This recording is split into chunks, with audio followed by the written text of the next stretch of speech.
Bismillahirrahmanirrahim. Assalamualaikum warahmatullahi wabarakatuh. Waalaikumsalam warahmatullahi wabarakatuh. Alhamdulillahirrabbilalamin. Bersyukur banget bisa nongkrong bareng dengan anak muda Banda Aceh. Luar biasa ya semangatnya. Mana suaranya? Oke, U-nya nggak kenceng, yang kenceng takbirnya. Jadi luar biasa anak Aceh nih ya. Oke, tadi Ustadz Amri cerita tentang, kalau gitu saya pengen nambahin cerita tentang gajah. Kalau sweet ya, kan tahu sweet ya? Semut lawan gajah menang siapa? Kok bisa? Itu pertanyaannya. Waktu kecil kita didoktrin, semut itu masuk ke telinga gajah, ya kan ya? Kok bisa masuk ke telinga doang, gajah mati coba? Padahal kita kalau kemasukan semut ke telinga, mati nggak? Paling dikasih air, glek, keluarin lagi gitu kan ya. Cuman gatel doang, cuman ngeganggu doang gitu. Tapi nggak sampai mati. Tapi dalam filosofi sweet, semut lawan gajah, itu gajah mati. Kenapa coba? Ada yang tahu nggak? Sama. Nah ini saya pengen cocokologi lagi nih. Di dalam Al-Quran ada surat semut dan ada surat gajah. Apa nama surat gajah? Al-Fil dong, kan anak Aceh bisa bahasa Arab semua ya. Anak uhibbu supermi. Al-Fil ya, Al-Fil. Surat semut itu adalah cerita pujian Allah terhadap semut. Tahu nggak apa yang membedakan mereka? Yang satu dipuji walaupun dia kecil bahkan nggak terlihat, sedangkan yang satu lagi dicela walaupun dia besar dan gagah. Tahu nggak apa bedanya? Allah memuji semut walaupun dia kecil karena dia bermanfaat untuk orang lain. Allah memuji semut walaupun dia kecil karena dia punya kontribusi dalam agama Allah, dalam dakwahnya Nabi Sulaiman alaihissalam. Tetapi Allah mencela gajah walaupun dia besar, gagah, menakutkan karena dia justru merugikan orang lain, bahkan memusuhi agama Allah, dakwah agama Allah, dan termasuk ingin menghancurkan kiblat kaum muslimin yaitu rumah Allah Ka'bah, Masjidil Haram. Jadi kita tuh nggak ada nilainya di mata Allah walaupun kita besar, walaupun kita gagah, walaupun kita tajir, walaupun kita kadang-kadang tajirnya cuma flexing, murah banget. Walaupun kita punya uang banyak, walaupun kita punya pengikut banyak, walaupun kita pejabat yang paling ditakuti, sering muncul di media, apapun kita, nilainya lebih kecil daripada semut kalau kita tidak punya manfaat untuk orang lain. Apalagi kalau kita justru menjadi kerugian dan menjadi penghalang dari agama Allah.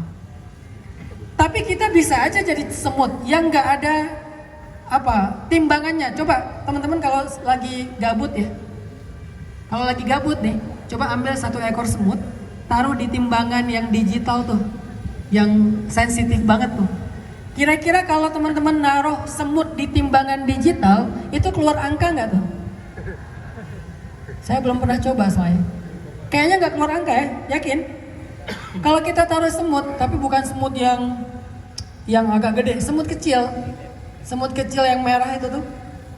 Semut gula misalnya, atau boleh juga semut gula. Taruh di timbangan digital.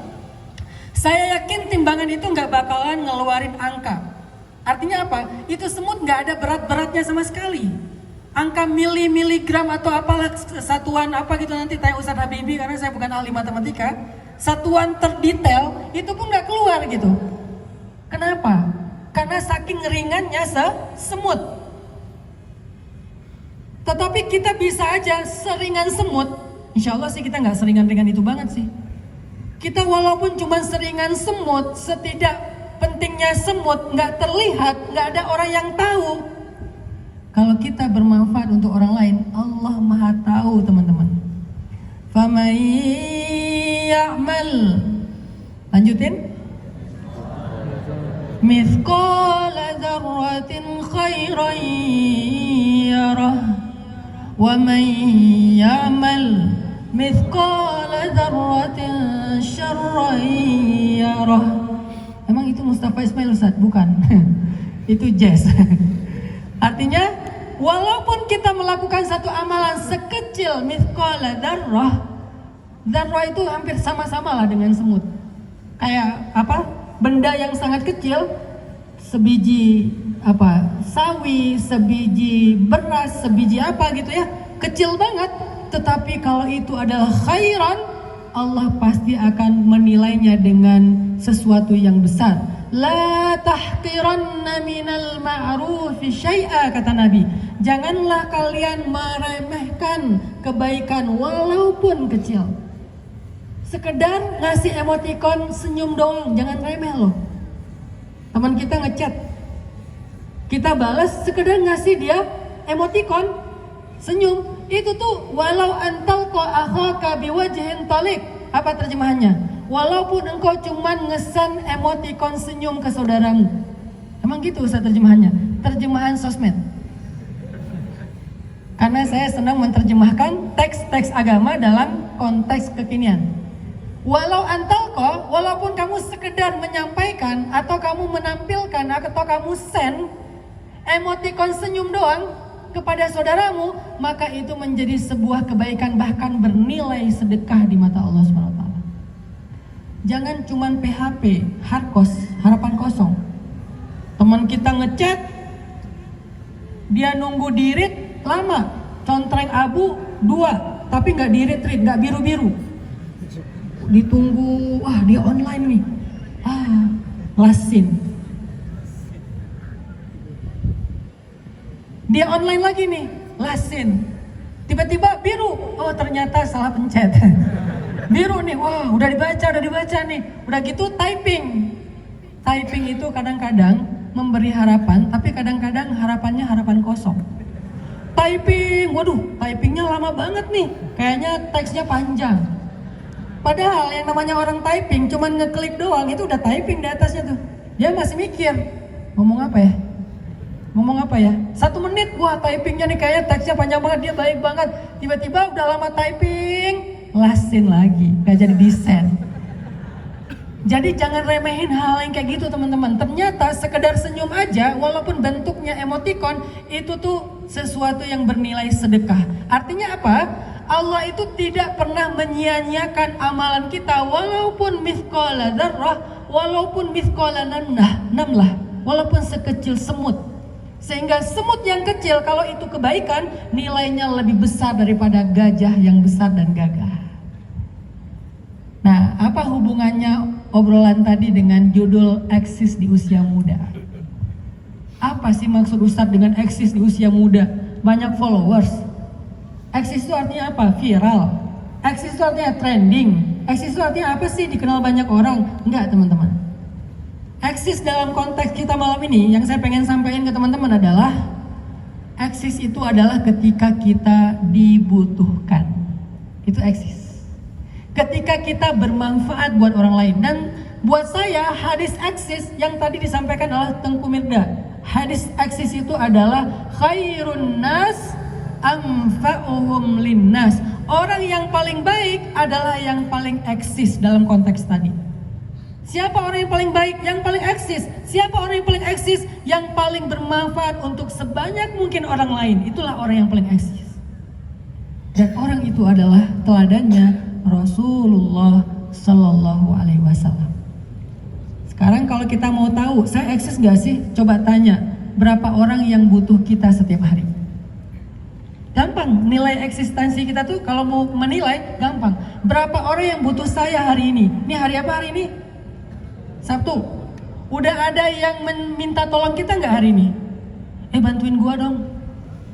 Haingan, kawan dulu Teat. Terjemahannya, bantuin gua dong sih. Ada nggak orang yang minta bantu kita hari ini? Coba yang udah ada yang minta bantu tuh angkat tangan. Jujur tapi. 1, 2, 3, 4. Oke, jujur ya. Kurang dari setengah teman-teman. Yang lain saya anggap ikhlas, nggak mau ngomong-ngomong. Ada Ustadz, tapi orangnya saya kan nggak ria, Tapi ngomong ke sebelah, gua sih nggak angkat tangan, lu aja yang angkat. Walaupun gua udah sering sih. Oke, saya anggap semuanya eksis ya. Cuman ada yang pengen syiar, ada yang pengen ikhlas. Dua-duanya baik. Yang angkat tangan syiar, yang nggak angkat tangan rahasia saya dong dengan Allah. Artinya kalau pengen nilai kita eksis apa enggak, coba tanya dalam sehari itu ada nggak orang yang nyari kita karena dia butuh? Kalau ada, pertanyaan yang kedua, berapa orang? Per hari, berapa orang? Per hari ya, bukan seminggu sekali, sebulan sekali, setahun sekali, atau seumur hidup sekali, bukan. Setiap hari, daily, day to day. Ada nggak yang nanya kita karena dia membutuhkan sesuatu? Ada nggak yang miss call kita? Ada nggak yang ngechat kita? Ada nggak yang ngetuk pintu rumah kita? Ada nggak yang nge-DM kita karena dia butuh kita setiap hari? Kalau ada, berapa orang? Itulah gambaran eksistensi kita. Makin banyak yang nyari kita karena minta tolong, maka menunjukkan betapa eksisnya kita. Itu makna eksis dalam pemahaman yang saya yakini nih. Dan orang yang seperti itu, yang paling baik di antara semua manusia adalah Nabiullah, kekasih Allah, Rasulullah Muhammad Sallallahu Alaihi Wasallam. Orang yang paling eksis. Saking eksisnya Nabi, beliau bukan cuma eksis di masa hidupnya di dunia. Beliau adalah orang yang paling eksis di padang mahsyar. Ketika yang lain semuanya sibuk dengan urusannya sendiri-sendiri. Yauma yafirrul mar'u min akhih wa ummihi wa abihi wa sahibatihi wa banihi likulli imri'in minhum yawma idzin sya'nun yughni. Cuman satu orang yang gak sibuk dengan dirinya sendiri, Rasulullah Sallallahu Alaihi Wasallam. Jadi Nabi itu orang paling eksis sejati di dunia dan di akhirat. Sehingga kalau kita mengaku sebagai umat Nabi, apalagi anak muda nih, kita wajib punya agenda, saya tuh harus eksis kayak Rasulullah. Saya tuh harus eksis kayak Sayyidah Khadijah. Saya tuh harus eksis kayak Sayyidah Aisyah. Harus eksis bahkan di usia seperti Sayyidah Aisyah, usia belasan tahun udah eksis. Dan Rasulullah adalah orang yang paling eksis. Saya ambil satu cerita sederhana deh tentang eksistensi Nabi. Mungkin teman-teman pernah baca atau dengar juga nih. Nabi itu punya satu rutinitas nih, lifestyle. Setiap siang Nabi datang ke ujung pasar memberi makan seorang pengemis tua yang beragama Yahudi. Setiap siang beliau datang ke ujung pasar. Di sana ada seorang pengemis tua agama Yahudi yang duduk mojok dan udah tua renta, nggak punya siapa-siapa. Nabi datang, ngasih makan, ngajak ngobrol, ngasih makan, ngajak ngobrol. Dan uniknya, orang itu setiap kali dia diajak ngobrol sama Nabi, dia selalu menjelek-jelekan Nabi. Lo jangan pernah ngikutin yang namanya Muhammad, itu orang sesat banget, itu orang pembohong, itu orang jahat, itu orang apa segala macam. Nabi sabar, tetap nyuapin. Enggak, ketika dia ngomongin Nabi disuapin. Enggak. Masih tetap lembut. Oh ya Pak, silakan makan nih ya. Nih. Enggak. Tetap aja oh gitu ya. Terus diajak ngobrol, kan orang kalau misalnya makan sambil ngobrol kan dia asik ya. Dia ngerasa kayak nyaman gitu. Sehingga Nabi itu orang humble banget. Sehingga sambil ngasih makan, sambil diajak ngobrol, nyambung, Nabi perhatian sama dia, beres itu Nabi pulang. Besok datang lagi, lusa datang lagi. Setiap datang berhari-hari, berbulan-bulan, mungkin bertahun-tahun, dia selalu ngejelekin Nabi. Sampai akhirnya Allah memanggil Nabi, Nabi wafat. Kemudian suatu hari Abu Bakar datang ke rumah anaknya, yaitu Sayyidah Aisyah. Wahai Aisyah, kan kamu tahu gimana Nabi dan gimana ayah. Kira-kira menurut Aisyah nih, amalan apa yang dilakuin Nabi yang ayah belum ngelakuin? Coba kamu kasih tahu ayah, biar ayah ngikut Nabi. Biar ayah juga niru Nabi. Amalan apa yang Nabi lakuin yang ayah gak ngelakuin? Kata Aisyah, wahai ayah itu orang yang paling baik dalam mengikuti Nabi, dalam mengikuti sunnah. Hampir gak ada satupun amalan yang dilakukan Nabi kecuali ayah segera melakukan hal yang sama. Tapi ayah ada satu kebiasaan Nabi yang mungkin ayah belum lakuin. Apa itu wahai Aisyah? Nabi itu biasa memberi makan seorang pengemis Yahudi yang tua di ujung pasar. Oh ya udah berangkat nih. Abu Bakar berangkat ke ujung pasar nyari. Dulu nggak bisa Sherlock.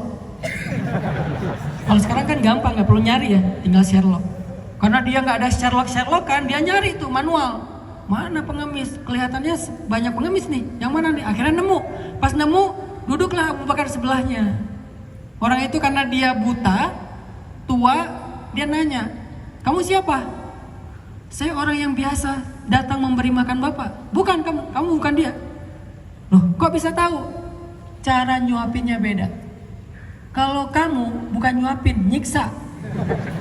Kok bisa? Orang yang biasa nyuapin saya, sebelum dia memberikan saya roti itu udah dicelupin ke dalam air supaya lembut, lalu diberikan kepada saya, sehingga saya yang giginya udah ompong, mudah mengunyahnya. Kamu roti masih kering, kamu masukin semua ke mulut saya, hampir saya sesak nafas dan kesedap. Oh, terus siapa kamu sebetulnya? Saya Abu Bakar, sahabat dari orang yang selama ini memberi kamu makan. Siapa orang itu? Rasulullah SAW. Menangis laki-laki tua ini, dan akhirnya dia sadar dia selama ini menyakiti orang yang sudah berbuat baik kepada dia, tetapi kebaikan orang tersebut tidak berkurang sedikit pun karena sakit hati. Dia nangis, singkat cerita dia masuk Islam. Inilah gambaran eksisnya Nabi, teman-teman, di tengah-tengah masyarakat. Sekarang pertanyaannya, di mana kita dibandingkan dengan Rasulullah SAW? Ada nggak rutinitas yang kita lakukan di mana kita membantu orang lain? Kita ikut aja imam. Imam baca Al-Baqarah, ya sabar. Alif Lam Mim. Waduh, salah jamaah. Satu-satunya surat yang kita ikhlas banget dalam sholat, surat Al-Ikhlas. Yang lain kurang ikhlas. Ikut imam nih, imam baca apa, ya nurut. Imam ruku, kita ruku. Imam sujud, padahal dia nggak ada ruku, langsung sujud, ya kita sujud. Artinya sujud tilawah. Imam takbir beberapa kali, jangan ruku dan sujud yang viral kemarin. Orang sholat Idul Fitri malah dia ruku dan sujud. Kayaknya dia overthinking, insomnia overthinking. Jadi kurang tidur. Artinya kita ikut Ustaz Amri. Ustaz Amri bilang, yuk mulai minggu depan, teman-teman yang pengen nongkrong bareng dengan Ustadz Amri di masjid kecil ini ya Ustadz ya, dalam kajian rutin, wajib membawa sampah. Wah, aneh, kajian bawa sampah, bukannya membuang sampah. Bawa sampah, misalnya ini cuma contoh ya, bawa sampah. Caranya kalian ambil sampah di rumah kalian, plastik dan kardus, kalian rapiin, udah kayak nyetrika baju, tapi jangan pakai setrika karena plastik pakai setrika tahu sendiri ya. Plastik kalian lipat, keringin dulu, kalian lipat, kemudian rapi, kalian bawa ke masjid. Nanti kita bikin program, kata Ustadz Amri, namanya program sedekah sampah. Wah, sedekah sampah. Selama ini yang kita tahu sedekah harta. Sekarang sedekah sampah, kok bisa? Karena sampah di Aceh, saya baca nih, satu hari Banda Aceh itu menghasilkan 208 ton sampah. 70%-nya adalah dari sampah rumah tangga setiap hari, 208 ton per hari. Sehingga ketika kita mau bikin campaign lingkungan, dakwah yang harus menginisiasi itu, maka Ustaz Amri akan bilang, kita bikin sedekah sampah. Siap. Sampah aja bisa bernilai lebih daripada uang 10.000, 100.000. Karena saya udah melakukan itu di Bandung, dalam satu kali kajian kayak gini nih, kita setiap hari Rabu dulu sebelum pandemi ada kajian rutin nongkrong di masjid, itu bawa sampah, nilainya tahu nggak berapa? Ketika kita konversi dengan rupiah, kita berikan ke bank sampah, kemudian mereka nanti diolah lagi, nilainya satu kali kajian itu 6,5 juta, 6 juta rupiah, 6.500.000 rupiah. Satu kali kajian dari sampah doang tuh. Dan sampahnya baru kita ambil 2 jenis, plastik sama kardus. Sedangkan di Jepang yang nggak beriman, mereka punya satu kampung zero waste, di mana mereka sudah mampu mengolah 36 jenis sampah. Zero waste, bukan less waste. Artinya kita ikut Ustaz Amri, pengen bermanfaat. Biar ulama yang memikirkan, kita nurut. Nanti apa yang dipikirkan ulama, kita tinggal ngasih support. Bentuknya bisa ide, bentuknya bisa skill, bentuknya bisa harta, bentuknya bisa fasilitas, bentuknya bisa waktu dan tenaga, apapun. Kita ikut akrab. Ustaz Amri bilang, siapa yang pengen ikut kajian, nanti kita akan tolong bawa makanan 1 bungkus. Bebas, apa mie Aceh, martabak, roti canai, sikameng. Apapun lah kalian bawa tuh, 1 bungkus ya. Terus ngapain? Gak usah tanya. La tas'alu an asya in tubdalakum tasukum. Jangan nanya kalau belum dikasih tahu. Bawa aja tuh. Udah beres gitu, beres ngaji, yuk kita nyebar. Beres ngaji nyebar nih. Cari orang yang kira-kira membutuhkan. Mungkin abang beca atau siapa yang kayaknya belum makan siang nih. Bagi. Kajian akrab bagi makan siang. Karena misalnya kajiannya pagi nih. Bagi makan siang sebanda Aceh Raya nih. Keliling teman-teman, ada yang naik motor, ada yang jalan kaki. Udah jadi kebaikan. Itu syiarnya tuh keren banget tuh. Tinggal nanti anak-anak media, wah ngambil beauty shot, ngambil close up, ngambil apa, di branding. Bukan pengen ria, pengen jadi inspirasi. Akhirnya rame tuh, jadi tren. Itu yang kita lakukan di Bandung. Akhirnya program akrab menjadi tren di Banda Aceh, di Aceh Raya, sampai se-Aceh, sampai se-Indonesia. Akhirnya kita menjadi man sanna fil islami sunnatan hasanah. Siapa yang di dalam Islam membuat tren positif, maka dia dapat pahala dari setiap orang yang mengikuti. Biar nggak ria gimana? Jangan semuanya diposting. Jangan semuanya diposting. Dari cerita yang tadi saya sampaikan tentang Nabi kan beliau nggak posting kan? Siapa yang tahu? Sayyidah Aisyah. Jadi beliau cuma ngasih tahu ke satu orang doang, yaitu istrinya. Ustadz belum punya istri, makanya kan susah. Nggak ada teman cerita ya. Akhirnya ceritanya ke netizen, aku lagi ngasih sedekah. Terus unfollow, bukan di like ya. Artinya kalau dulu ada istilah hadis tangan kanan memberi, tangan kiri nggak tahu. Sekarang malah kadang-kadang tangan kanan memberi, tangan kiri megang kamera. Jangan semuanya kayak gitu teman-teman. Boleh, tetap boleh kayak gitu dengan niat syiar. Kan nggak mungkin akan jadi sunnah hasanah kalau kita nggak tampilkan kan? Menjadi contoh kalau ditampilkan. Tapi jangan semua. Please, tolong sisain beberapa amalan yang cuman kalian berdua dengan Allah aja yang tahu. Kalau perlu pasangan pun nggak tahu. Kalau bisa harus ada amalan kayak gitu. Yang kita kerjakan nggak sekali seumur hidup. Rutin sudah lebih dari 1 tahun. Harus ada minimal 1. Kalau bisa lebih dari 1 ya. Yang orang nggak ada yang tahu. Bahkan orang terdekat kita, pasangan kita aja nggak tahu. Saking secretnya, saking rahasianya amalan itu antara kita dengan Allah. Tapi ujiannya nanti pas orang cerita. Misalnya kita punya amalan tahajud ya. Udah setahun gak tinggal. Teman kita cerita, alhamdulillah ya, aku semalam kebangun dan terus aku tahajud. Ternyata nikmat banget ya tahajud. Lu gimana sih kalau tahajud? Terus kita bilang, udahlah gak usah aku ceritain lah amalan tahajud aku. Daripada nanti aku ria. Masa udah capek-capek tahajud setahun terus ria hilang. Itu ujiannya. Ujian dari secret kita dengan Allah itu nanti ada orang lain. Yang itu masih gampang. Diuji dengan pujian. Yang lebih berat lagi diuji dengan celaan. Lu nih nggak pernah sholat tahajud, lu nggak pernah baca Quran, lu nggak pernah sedekah. Itu lebih berat teman-teman daripada pujian. Kalau pujian kita masih diam-diam walaupun dalam hati, yeay. Tapi kalau celaan, wah nggak bisa. Pegah-pegah kali. Mulai, kapegahkan kan. Mulai keluar semua tuh. Karang depa di mana long tahajud, karang depa di bengalong sedekah, karang depa di urolon nyonje dan seterusnya. Artinya kadang kita kuat dengan pujian, tapi kita nggak kuat dengan celaan untuk kemudian ria. Makanya sisain amalan, jangan semuanya dikasih tahu orang. Kalau perlu bahkan pasangan kita aja nggak tahu.